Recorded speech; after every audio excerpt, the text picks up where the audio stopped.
বেদ পাঠশালা। রীতি দুয়ার দাও খুলে করো শ্রবণ, প্রভুরই বচন বেদ পাঠশালা। নমস্কার, শুরু করছি এক বাইবেল অধ্যয়নমূলক অনুষ্ঠান বেদ পাঠশালা। এই অনুষ্ঠানের মাধ্যমে আপনি জানতে পারবেন ঈশ্বরের বাক্য, পবিত্র বাইবেলের নিগূঢ় তত্ত্ব। তাহলে শুনুন আজকের অনুষ্ঠান বেদ পাঠশালা। প্রিয় শ্রোতা বন্ধু, বেদ পাঠশালা অনুষ্ঠানে আপনাকে প্রভু যীশু খ্রিস্টের মধুর নামে স্বাগত জানাই। এই অনুষ্ঠানে আসুন আমরা এখন দেখি সাধু পৌল করিন্থীয়দের প্রতি তার প্রথম পত্রের গঠনমূলক অংশটি কিভাবে শুরু করেছেন। লেখা আছে, আর হে ভাতৃগণ, আত্মিক দান সকলের বিষয়ে তোমরা যে অজ্ঞাত থাকো, আমার এই ইচ্ছা নয়। তোমরা জানো, যখন তোমরা পরজাতীয় ছিলে তখন যেমন চালিত হইতে, তেমনি অবাক প্রতিমাগণের দিকেই চালিত হইতে।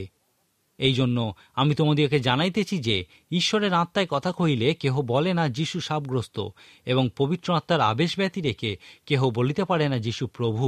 অনুগ্রহ দান নানা প্রকার, কিন্তু আত্মা এক, এবং পরিচর্যা নানা প্রকার, কিন্তু প্রভু এক, এবং ক্রিয়াসাধক গুণ নানা প্রকার, কিন্তু ঈশ্বর এক।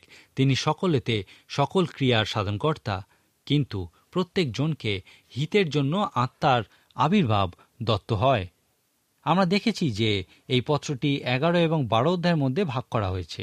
প্রথম 11টি অধ্যায় হল সংশোধনমূলক, এবং এই পত্রটির 12 অধ্যায় থেকে শুরু করে শেষ পর্যন্ত অংশটিকে বলা হয় গঠনমূলক অংশ। সাধু পৌল এই প্রথম 11টি অধ্যায়ে করিন্থীয় মণ্ডলীর সমস্যার বিষয়ে বলেছেন, যা তাকে করিন্থীয়দের মাংসিক ব্যবহারের জন্য তাদেরকে দোষারোপ করতে বাধ্য করেছিল। যাই হোক, সাধু পৌল এই অংশটি এইভাবে শুরু করেছেন, আর হে ভাতৃগণ, আত্মিক দান সকলের বিষয়ে তোমরা যে অজ্ঞাত থাকো, আমার এই ইচ্ছা নেই। আপনি সেই করিন্থীয়দের আত্মিক বিভাজনের বিষয়ে দেখে প্রকৃতই অবাক হয়ে যাবেন। এই পত্রটির প্রথম দিকের পদগুলিতে সাধু পৌল তাদেরকে পবিত্রীকৃত বলেছেন, এবং যখন পত্রের মধ্যের দিকে গেছেন আপনি সেখানে আবিষ্কার করবেন যে তারা এই পবিত্রীকৃত শব্দটা থেকে অনেক দূরে অবস্থান করছে। এই বিষয়টাই আমাদেরকে পবিত্রীকৃত শব্দটার উপর জোর দিতে সাহায্য করে। এই পবিত্রীকৃত শব্দটার অর্থ হল খ্রিস্টকে অনুসরণ করার জন্য পৃথকীকৃত। এখন পবিত্রীকৃত হওয়ার অর্থ এই নয় যে আমরা পাপমুক্ত বা সম্পূর্ণ নির্দোষ। করিন্থীয়রা এই স্পষ্ট রূপে এই সত্যের সাক্ষ্য বহন করেছিল। সাধু পৌল করিন্থীয়দেরকে আত্মিক মানুষ রূপেও সম্বোধন করেছেন। তিনি করিন্থীয়দেরকে বলেছেন যে তারা সাধারণ বা আত্মিক মানুষ নয়, এমন নয়, কিন্তু তারা আত্মিক মানুষ। যাই হোক, এরপর সাধু পৌল তাদেরকে প্রশ্ন করেছেন, তোমাদের আচার আচরণের আলোতে আমি তোমাদের কি নামে ডাকব? 3 অধ্যায় সাধু পৌল মাংসিক শব্দটা ব্যবহার করেছেন। তোমাদের আচার আচরণের আলোতে আমি তোমাদের মাংসিক মানুষ বলেই সম্বোধন করব। আমি অবশ্যই তোমাদেরকে শিশুরূপে ডাকব, খ্রিস্টেতে আত্মিক শিশুরূপে ডাকব। সুতরাং আপনি এইভাবে আশ্চর্য হতে শুরু করবেন যে প্রকৃতপক্ষে তাদের আত্মিক বিভাজন কী রকম ছিল। 12 অধ্যায় পৌঁছানোর পর আপনি ইহা খুঁজে পাবেন। এই করিন্থীয়রা খুব সাধারণভাবেই অজ্ঞ ছিল। তিনি লিখেছেন, হে ভাতৃগণ, আত্মিক দান সকলের বিষয়ে তোমরা যে অজ্ঞাত থাকো, আমার এই ইচ্ছা নয়। এখন এই করিন্থীয়রা অজ্ঞ ছিল না, কিন্তু তারা উচ্চশিক্ষিত ছিল। তারা পবিত্র আত্মার সম্পর্কে অজ্ঞ ছিল না, তারা আত্মিক মানুষ ছিল, তারা পবিত্রীকৃত মানুষ ছিল, তাদের আত্মিক উপহার ছিল। তারা পবিত্র আত্মা সম্পর্কে অজ্ঞ ছিল না, কিন্তু তারা পবিত্র আত্মার কাজ বা ভূমিকা সম্পর্কে অজ্ঞ ছিল। এই বিষয়টাই সাধু পৌল প্রথম করিন্থীয় 12 অধ্যায়ে আলোচনা করেছেন। পবিত্র আত্মার কাজের বিষয়ে সাধু পৌল তাদেরকে বলেছিলেন যে পবিত্র আত্মা এইভাবেই কাজ করেন। পবিত্র আত্মা আত্মিক মানুষদের আত্মিক উপহার দিয়ে থাকেন। এই আত্মিক উপহার আত্মিক মানুষদের আত্মিক সেবা কাজ করার ক্ষমতা দিয়ে থাকে। এই আত্মিক উপহার সমৃদ্ধ মানুষেরা যখন তাদের আত্মিক সেবা কাজ করে, পবিত্র আত্মা তাদের উপহারগুলি এবং তাদের উপহারের প্রকাশকে তাদের সেবা কাজের মধ্যে দিয়ে অভিষিক্ত করেন। 12 অধ্যায়ের প্রথম দিকের পদগুলিতে সাধু পৌল বলেছেন, বিভিন্ন ধরনের উপহার আছে। পবিত্র আত্মা মণ্ডলীর প্রত্যেককে একই উপহার দেন না, অর্থাৎ বিভিন্ন ধরনের সেবা কাজও আছে। এরপর সাধু পৌল বলেছেন, বিভিন্ন অভিষেকের মধ্যেও বৈচিত্র্য আছে, অর্থাৎ পবিত্র আত্মা আত্মিক মানুষদের উপহার দেন। এই উপহারগুলি তাদেরকে আত্মিক সেবা কাজ করার ক্ষমতা দেন, এবং যখন তারা সেবা কাজের মধ্যে দিয়ে তাদের উপহারগুলি প্রকাশ করে, পবিত্র আত্মা তাদের সেবা কাজকে অভিষিক্ত করেন। আত্মিক মানুষের প্রত্যেকেরই একই রকম উপহার বা সেবা কাজ থাকে না। পবিত্র আত্মা সকল সেবাকারীদের ক্ষেত্রেই একইভাবে অভিষিক্ত করেন না। এই পদগুলিকে অন্য একটিভাবেও অনুবাদ করা যায়, যেমন মানুষ বিভিন্ন উপহার লাভ করে, কিন্তু একই আত্মা তাদেরকে এই উপহারগুলি দিয়ে থাকে।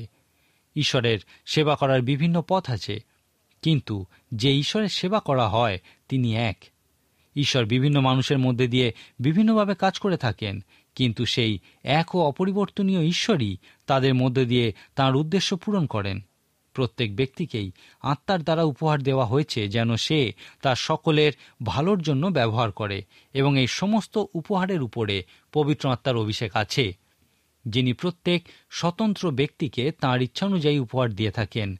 যেমন মানুষের শরীরে বিভিন্ন অংশ থাকলেও তা একই দেহের সঙ্গে সংযুক্ত, একইভাবে এই সমস্ত কিছু খ্রিস্টের সঙ্গে সংযুক্ত। 1 করিন্থীয় 12 অধ্যায়ে সাধু পৌল শুধু যে আমাদেরকে পবিত্র আত্মা কিভাবে কাজ করেন তা বলেছেন তা নয়, কিন্তু তিনি একই সাথে দুইটি নীতির উপর জোর দিয়েছেন, যে নীতি দুটি পরস্পর বিরোধী। তিনি বৈচিত্র্য বিষয়ক নীতির উপর জোর দিয়েছেন। তিনি প্রায়শই এই বৈচিত্র্যের বিষয়ে উল্লেখ করেছেন। অর্থাৎ যদি আপনি কোনো আত্মায়পূর্ণ মণ্ডলীর সদস্য হন, যেখানে মানুষেরা প্রকৃতই পবিত্র আত্মার দ্বারা নিয়ন্ত্রিত ও আত্মায় পূর্ণ এবং পবিত্র আত্মার উপহার সমৃদ্ধ, সেখানে আপনার মানুষদের মধ্যে বৈচিত্র্য আশা করা উচিত। কিন্তু দুর্ভাগ্যবশত বেশিরভাগ সময় আমরা উল্টোটাই দেখে থাকি। অনেকে বিশ্বাস করেন যে পবিত্র আত্মায় পূর্ণ মানুষদের একই রকম হওয়া উচিত, তাদের একই ধরনের উপহার থাকা উচিত এবং একই সেবা কাজ করা উচিত, আর এই বিষয়গুলি প্রমাণ করবে যে তারা যথার্থ আত্মিক মানুষ। কিন্তু সাধু পৌল বলেছেন ইহা ঠিক নয়। পবিত্র আত্মা একইভাবে কাজ করেন না। পবিত্র আত্মা যখন তাঁর লোকেদেরকে আত্মিক উপহার দেন, তিনি প্রত্যেককে একই উপহার দেন না, অর্থাৎ তাদের সেবা কাজেও বৈচিত্র্যতা লক্ষ্য করা যায়। পবিত্র আত্মাও সেই সমস্ত সেবা কাজ একইভাবে অভিষিক্ত করেন না। অতএব বৈচিত্র্যতা প্রত্যেক আত্মায়পূর্ণ মণ্ডলীতেই দেখা গেলে অবাক হওয়া উচিত নয়। একই সঙ্গে সাধু পৌল আরও একটি নীতির উপরেও জোর দিয়েছেন, আর তা হলো একতা। মণ্ডলীতে একটা চমৎকার একতার প্রয়োজন আছে, যেন দেখে মনে হয় যে সেখানে মাত্র একটা মস্তিষ্ক কাজ করছে। এখন আপনি এই দুটি পরস্পর বিরোধী নীতিকে কিভাবে এক জায়গায় আনবেন? সাধু পৌল একটা অনুপ্রাণিত উদাহরণ দেওয়ার মধ্যে দিয়ে এই বিষয়টি সম্পন্ন করেছেন। তিনি বলেছেন, মণ্ডলী হলো একটি মানবদেহের মতো। একটি মানবদেহের মধ্যে বৈচিত্র্যতা লক্ষ্য করা যায়। হাত ও পা এবং নাক ও মুখ ও চোখের মধ্যে একটা পরিষ্কার পার্থক্য আছে। যাই হোক, শরীরের এই সমস্ত বিভিন্ন অঙ্গগুলি যেহেতু একটাই মস্তিষ্কের দ্বারা নিয়ন্ত্রিত হয়, সেই জন্য তারা প্রত্যেকে একটা একতা বজায় রেখে কাজ করে। এই বিভিন্ন অঙ্গগুলি খুবই সুন্দরভাবে একতা বজায় রাখে। সাধু পৌল বলেছেন, মণ্ডলীর ক্ষেত্রেও এইভাবেই কাজ করে। এইভাবেই পবিত্র আত্মা কাজ করেন এবং মণ্ডলীরও এইভাবেই কাজ করা উচিত। মণ্ডলীর উচিত বৈচিত্র্যতা এবং একতা দুটি বিষয় সঙ্গে নিয়েই কাজ করা।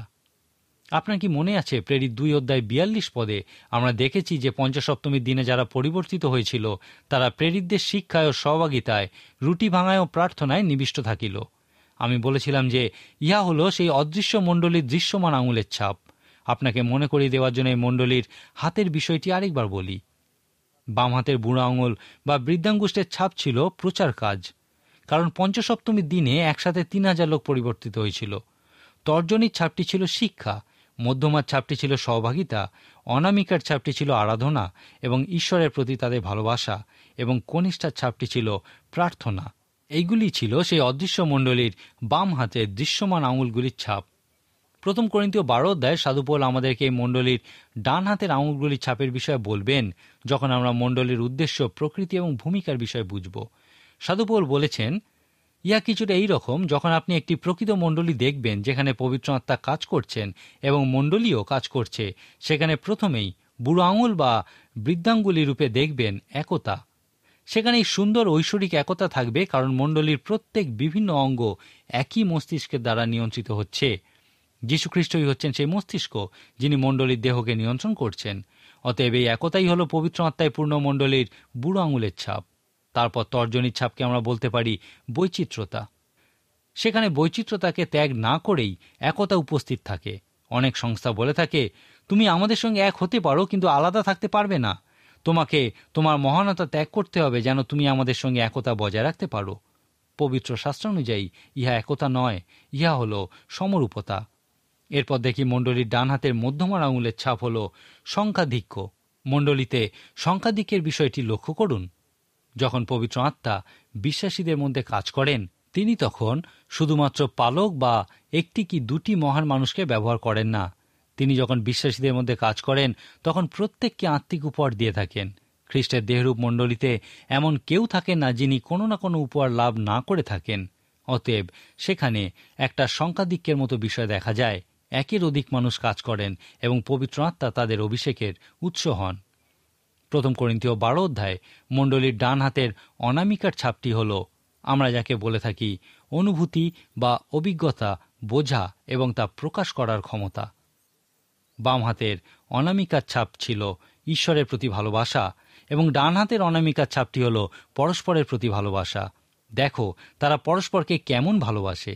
আদ্যমণ্ডলীর বিষয়ে তাদেরকে এই কথাই বলা হতো। সাধু পৌল এই বিষয়টি বোঝাবার জন্য দেহের উপমার মধ্যে দিয়ে এই শিক্ষা দিয়েছেন যে দেহের একটি অঙ্গ যখন কষ্ট পায় তখন সমস্ত শরীরই কষ্ট পায়। একজন প্রচারকের একবার পা ভেঙে গেছিল এবং তিনি সেই সময় তার অন্ত্রে একটা অস্বাভাবিক টান অনুভব করছিলেন। তিনি বুঝতে পারছিলেন না কেন এটা হচ্ছে।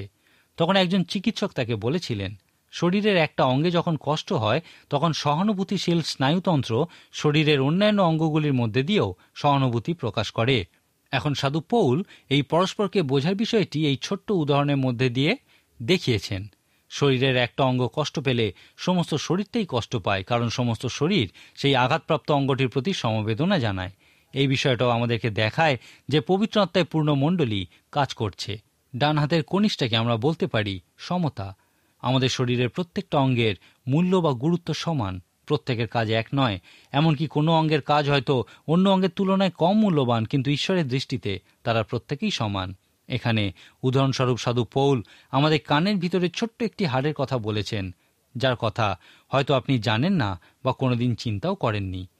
সেই হাড়টি যদি সরিয়ে নেওয়া হয় তাহলে আপনি শুকনো জায়গায় মাছের মতো হয়ে পড়বেন, কারণ এই হাড়টি সমস্ত শরীরের সাম্যাবস্থা বজায় রাখে।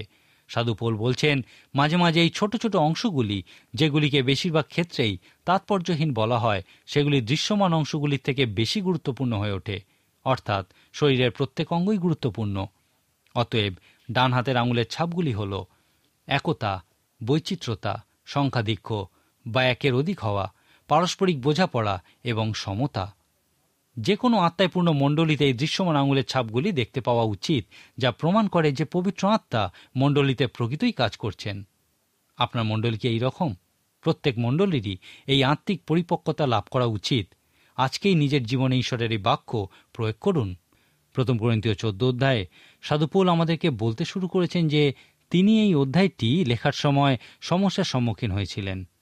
তিনি যে সমস্ত সমস্যার সম্মুখীন হয়েছিলেন সেইগুলি আজকের দিনে আমাদের সমস্যার সঙ্গে অনেক মিলে যায়। এই করিন্থীয় মণ্ডলীটি ছিল সাধু পৌলের দিব্য মাধুর্য বা উদ্দীপনাপূর্ণ মণ্ডলী। করিন্থীয় মণ্ডলীতে আত্মার উপহার খুবই নিশ্চিত ছিল।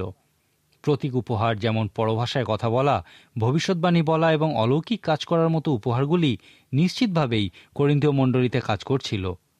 এখন 12, 13, 14 অধ্যায় থেকে আপনি সাধু পৌল যে সমস্যার সম্মুখীন হয়েছিলেন, যে সমস্যা আজকের দিনের মণ্ডলীতেও আছে, সেই সমস্যা খুঁজে বার করার চেষ্টা করুন। যখন মানুষ পবিত্র আত্মা লাভ করে এবং তা পরভাষায় কথা বলার মতো বিষয়ের দ্বারা প্রকাশ পায়, তখন তারা চিন্তা করে যে তারা মণ্ডলীর অন্যান্যদের থেকে অনেক উত্তম। তারা এই পরভাষায় কথা বলাকে অনেক উচ্চ শ্রেণীর উপহার রূপে দেখত। তারা বলতো, যদি কেউ পরভাষায় কথা না বলতে পারে তাহলে সে আত্মায় পূর্ণ বা আত্মিক মানুষ নয়। এখন যখন আমরা 14 অধ্যায়ে এই পরভাষায় কথা বলার উপহার বিষয়ে দেখছি, আমাদের এই প্রশ্ন করা উচিত, এই পরভাষায় কথা বলা কি কিছু খ্রিস্ট বিশ্বাসীর অভিজ্ঞতা, না এই অভিজ্ঞতা প্রত্যেক খ্রিস্ট বিশ্বাসী থাকা উচিত? অনেক করিন্থীয় বিশ্বাসী বলতো যে এই পরভাষায় কথা বলাই হল একমাত্র খ্রিস্টীয় অভিজ্ঞতা, কিন্তু ইহা সম্পূর্ণ ভুল শিক্ষা।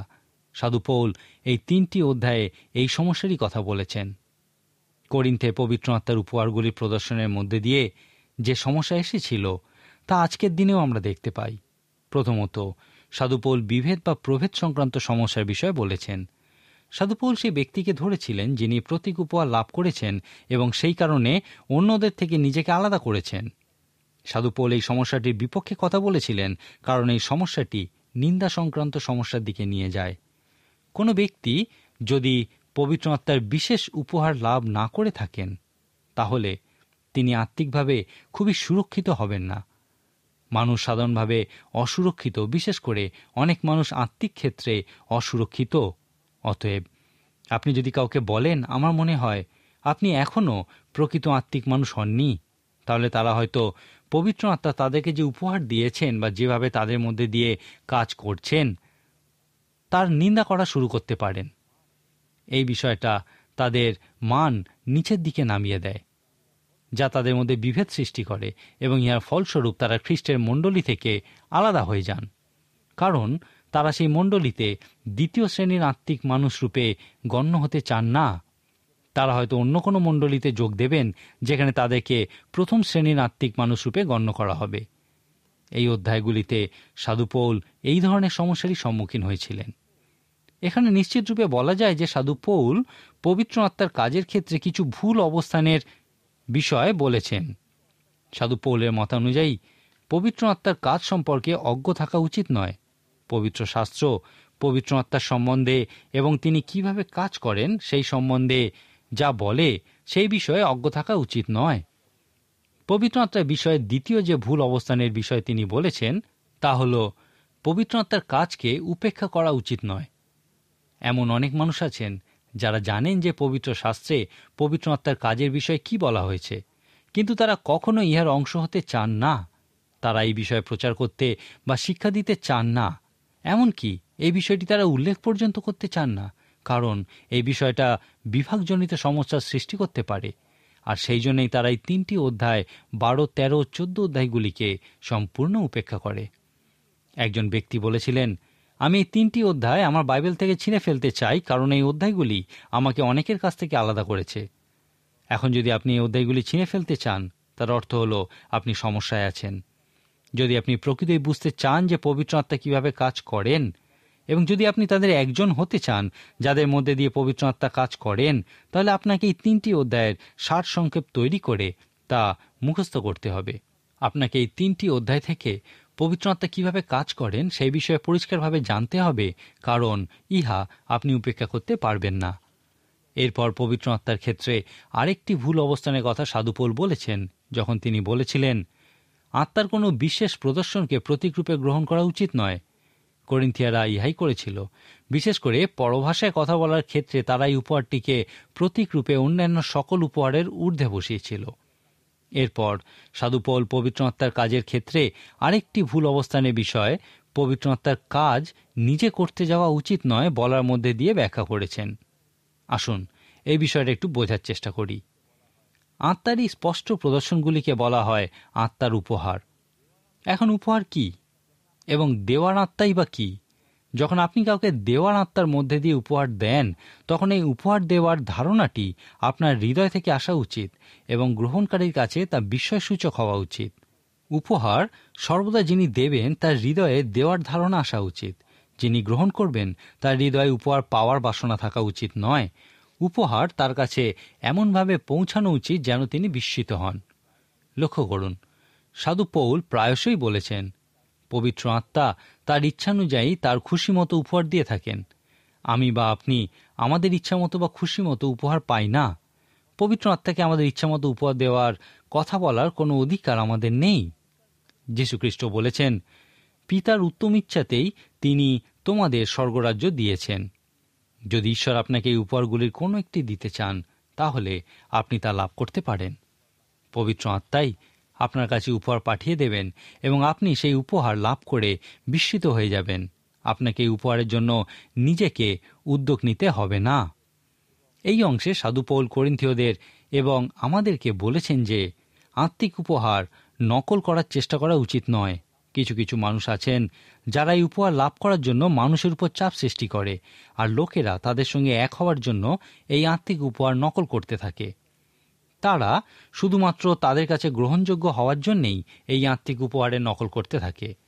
সাধু পৌল এই 12 অধ্যায় শেষ করে আমাদেরকে সেই ভালোবাসা বিষয়ক মহান একটা অধ্যায় দিয়েছেন।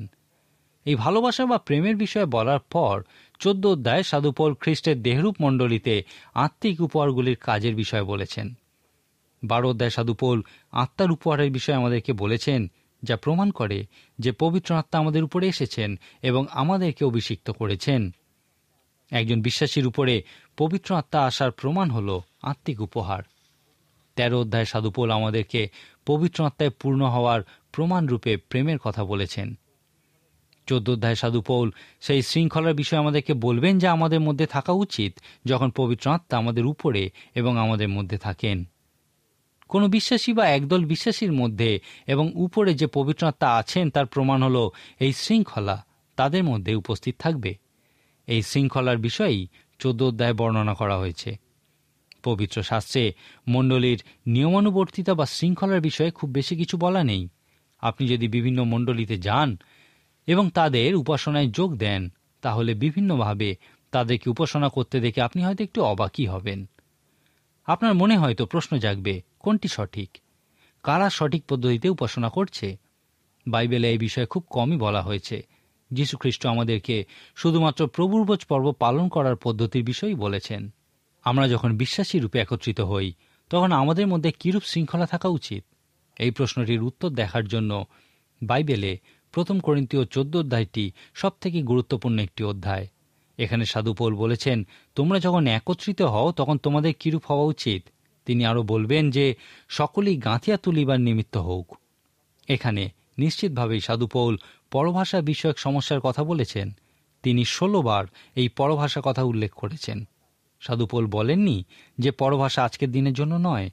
তিনি বলছেন যে তিনি নিজে করিন্থীয় মণ্ডলীর যে কোনো কারুর থেকে অনেক বেশি পরভাষায় কথা বলেন এবং পরভাষায় কথা বলা ভালো। তিনি বলছেন যে কিছু বিশ্বাসীর এই অভিজ্ঞতা আছে, কিন্তু কোনোভাবেই ইহাকে একমাত্র খ্রিস্টীয় অভিজ্ঞতা বলা যাবে না। সাধু পৌল কখনোই পরভাষায় কথা বলা নিষেধ করেননি। এই অধ্যায়ের শেষে সাধু পৌল বলেছেন, সমস্তই সুন্দরভাবে শৃঙ্খলার সঙ্গে সম্পন্ন করতে হবে। যদিও সাধু পৌল পরভাষায় কথা বলা নিষেধ করেননি, কিন্তু তিনি মণ্ডলীতে যখন সকলে সমবেত হতো, সেখানে পরভাষায় কথা বলার জন্য কাউকেই তিনি উৎসাহিত করেননি। তিনি মণ্ডলীতে পরভাষায় কথা বলার ক্ষেত্রে কিছু কিছু বাধা নিষেধ আরোপ করেছিলেন। তিনি এই সমস্ত কিছুই বলেছিলেন কারণ তিনি যে মূল বিষয়টা বলতে চেয়েছিলেন তা হল সকলেই গাঁথিয়া তুলিবার নিমিত্ত হোক। এই বিষয়টা 1 করিন্থীয় 14 অধ্যায়ে 40 বারের বেশি উল্লেখ করা হয়েছে। আমাদের মধ্যে যে শৃঙ্খলা বা নিয়মানুবর্তিতা থাকা উচিত, যদি আমরা সেই বিষয়টা নিয়ে অধ্যয়ন করি, আমরা দেখব যে আমাদের পরস্পরকে গেঁথে তোলা উচিত। সেই জন্যেই খ্রিস্টের দেহরূপ মণ্ডলীতে বিশ্বাসীরা যখন সমবেত হন, তখন সাধু পৌল পরভাষায় কথা বলার ক্ষেত্রে নিষেধাজ্ঞা আরোপ করেছেন, যদি সেখানে কোনো অনুবাদক না থাকে। যখন আপনি অনুবাদক ছাড়াই পরভাষায় কথা বলেন, তখন শুধুমাত্র নিজেকেই গড়ে তোলেন। কিন্তু আপনার ভাইয়ের কি হবে? আপনার উচিত আপনার ভাইকেও গড়ে তোলা। অতএব পরভাষায় কথা বলার ক্ষেত্রে অবশ্যই একজন অনুবাদক ব্যবহার করতে হবে। আমরা 13 অধ্যায়টিকে আলাদাভাবে অধ্যয়ন করব, কিন্তু এই 14 অধ্যায়ের শেষে পৌঁছে আপনাকে অবশ্যই এই পরভাষা ব্যবহার করার ক্ষেত্রে একটা সিদ্ধান্ত নিতে হবে। বাইবেলে বর্ণিত এই ধরনের জটিল বিষয়গুলির ক্ষেত্রে মানুষ এই বিষয়গুলির কেন্দ্রস্থলে থাকতে চায় না, যেখানে তারা সত্য আবিষ্কার করতে পারে। আবার এমন মানুষও আছেন যারা এই পরভাষায় কথা বলাকেই একমাত্র খ্রিস্টীয় অভিজ্ঞতা বলে থাকেন। আবার কেউ কেউ বলেন যে আজকের দিনে পরভাষা বলে আর কিছুই নেই। বিভিন্ন মানুষ এই ধরনের চূড়ান্ত মনোভাব পোষণ করেন। এই অধ্যায়গুলিকে খুব ভালো করে অধ্যয়ন করুন এবং এখানে এই প্রশ্নগুলির উত্তর খুঁজুন। সাধু পৌল কি বলেছেন? তিনি কোন অর্থ প্রকাশ করেছেন? আমাদের কাছে ইহা কোন অর্থ প্রকাশ করে? যদি আপনি ইহা করেন, এখান থেকে আবিষ্কার করবেন যে সাধু পৌল পবিত্র আত্মার কোনো উপহারই ব্যবহার করতে নিষেধ করেননি। এমনকি তিনি পরভাষায় কথা বলাও নিষেধ করেননি। তিনি বলেছিলেন, সমস্ত কিছুই করো, কিন্তু প্রত্যেকটি বিষয়ের একটা নিয়ম আছে, সেই নিয়ম অনুযায়ী করো। পরভাষায় কথা না বললে অনেকেই মনে করেন না যে তারা আত্মিক মানুষ বা প্রকৃত খ্রিস্ট বিশ্বাসী। আবার অনেকে এই বিষয়টাকে খুব ভালোভাবে ব্যাখ্যা করতে চান না, কারণ তারা তাদের মণ্ডলীতে এই ধরনের বিষয়গুলি নিয়ে কথাই বলতে চান না। আমরা বিশ্বাস করি পরভাষার ক্ষেত্রে পবিত্র আত্মার স্পষ্ট প্রদর্শনজনিত সত্য এই দুটি চরমপন্থার মধ্যবর্তী স্থানে অবস্থান করছে। এই সত্যের কেন্দ্রস্থলে আপনি আবিষ্কার করবেন যে পবিত্র আত্মার কাজের বিষয়ে সাধু পৌল প্রকৃতই কি বলেছেন। হয়তো আপনি এই বিষয়গুলি ঠিকমতো বুঝতে পারছেন না। পত্রের মাধ্যমে আমাদের সঙ্গে যোগাযোগ করুন। আমরা আপনাকে এই বিষয়গুলি বোঝানোর যথাসম্ভব চেষ্টা করব। আজকের মতো তাহলে এখানেই শেষ করি। পরবর্তী অনুষ্ঠানে অবশ্যই আপনি আমাদের সঙ্গে উপস্থিত থাকুন। ঈশ্বর আপনার মঙ্গল করুন। প্রিয় শ্রোতা বন্ধু, বেদ পাঠশালা অনুষ্ঠানটি কেমন লাগলো এবং আপনি যদি বিনামূল্যে বাইবেল অধ্যয়ন সহায়ক পুস্তিকা পেতে চান তাহলে পত্রের মাধ্যমে, ইমেলে অথবা ফোনে আপনি আমাদের সাথে যোগাযোগ করতে পারেন। আমাদের ফোন নম্বর হল 24380045। ইমেলের জন্য লিখুন bengalivp@radio882.com। শেষে জানাই আমাদের ঠিকানা বেদ পাঠশালা, পোস্ট বক্স নম্বর 16925, কলকাতা 700034। আমাদের আরেকটি ঠিকানা হল বেদ পাঠশালা, জিপিও বক্স নাম্বার 87, শিলিগুড়ি 1। তাহলে আবার দেখা হবে। নমস্কার।